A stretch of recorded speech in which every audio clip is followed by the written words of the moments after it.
ओम शांति। बाबा कहते, बच्चे, विकारों और विकर्मों का त्याग करना ही सच्चा त्याग है। अब विकारों का त्याग तो हमें पता है, लेकिन ये विकर्मों का त्याग क्या है, इसका क्या भाव है?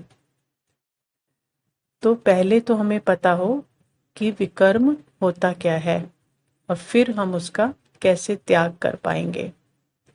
तो विकर्म माना जो भी कर्म देह भान में किया जाए, खुद को देह समझकर और सामने वाले को देह देखकर किया जाए, वो क्या है? विकर्म है। और जो बाबा की याद के बिना भी किया जाए, वो भी क्या बनेगा? क्योंकि जहाँ कहते हैं ना बाबा बाप नहीं है, वहाँ पाप है। तो जो कर्म बाबा की याद के बिना किया जाए, वो भी क्या बनेगा? विकर्म बनेगा।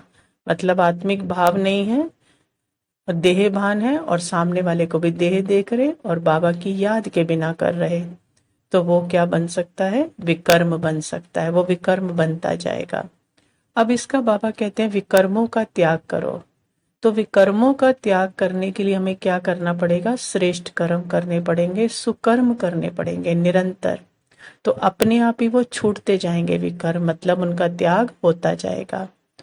तो वही उसके लिए हमें क्या करना है?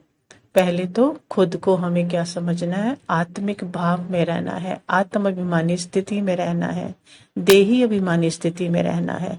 तो जब आत्मा समझकर हम कर्म कर रहे होंगे, तो आत्मा के सातों गुण फ्लो करेंगे हमारे व्यवहार से, हमारे कर्मों से।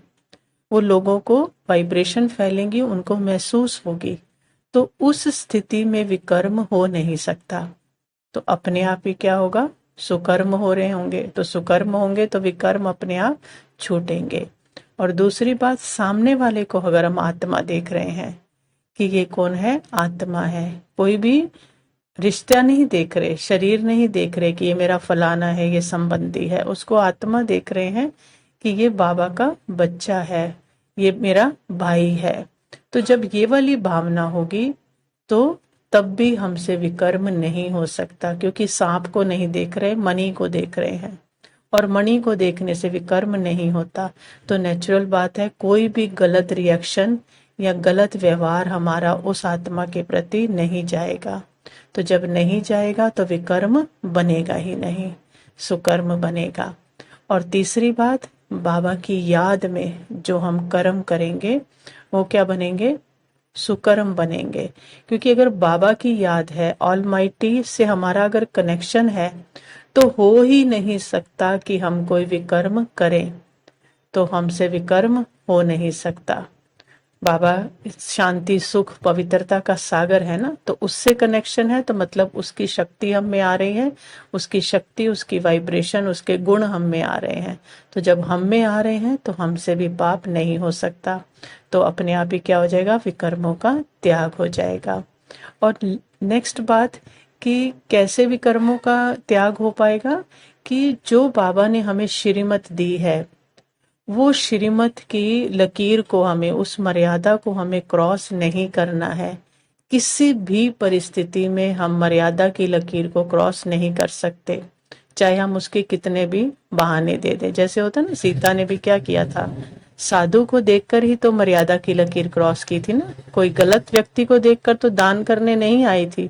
इसी तरह माया भी साधु बनकर ही आएगी, लेकिन उसने मर्यादा की लकीर क्रॉस की तो कहाँ पहुंच गई? रावण की नगरी में। इसलिए कैसी भी बात सही लग रही हो, कुछ भी हो, लेकिन हमें श्रीमत की मर्यादा के अंदर ही रहना है, उसको क्रॉस नहीं करना। तो हमसे विकर्म नहीं होगा। किसी भी परिस्थिति में मर्यादा का उल्लंघन नहीं करना। तो ये अगर हम बातों का अटेंशन रखेंगे, तो हमारे से क्या होंगे? सिर्फ सुकर्म होंगे, श्रेष्ठ कर्म होंगे। और जब सिर्फ श्रेष्ठ कर्म होंगे, मतलब मर्यादा की लकीर के अंदर है, आत्म अभिमानी स्थिति में है, सामने वाले को आत्मा ही देख रहे हैं, देह भान की दृष्टि से नहीं देख रहे, बाबा की याद स्मृति निरंतर है, तो निरंतर क्या होते जाएंगे? श्रेष्ठ कर्म होते जाएंगे। और जब श्रेष्ठ कर्म होते जाएंगे, तो कर्मों में से विकर्म निकल जाएंगे, दुष्कर्म अपने आप ही साइड हो जाएंगे, हमसे निकल जाएंगे। तो अपने आप ही वो नेचुरल तरीके से विकर्मों का त्याग करना है। तो त्याग के लिए क्या करना है? सुकर्म करने हैं। ये बाबा का जो चिंतन करके भाव निकला, बाबा ने किस भाव से कहा उसका थोड़ा सा चिंतन किया। अच्छा, ओम शांति।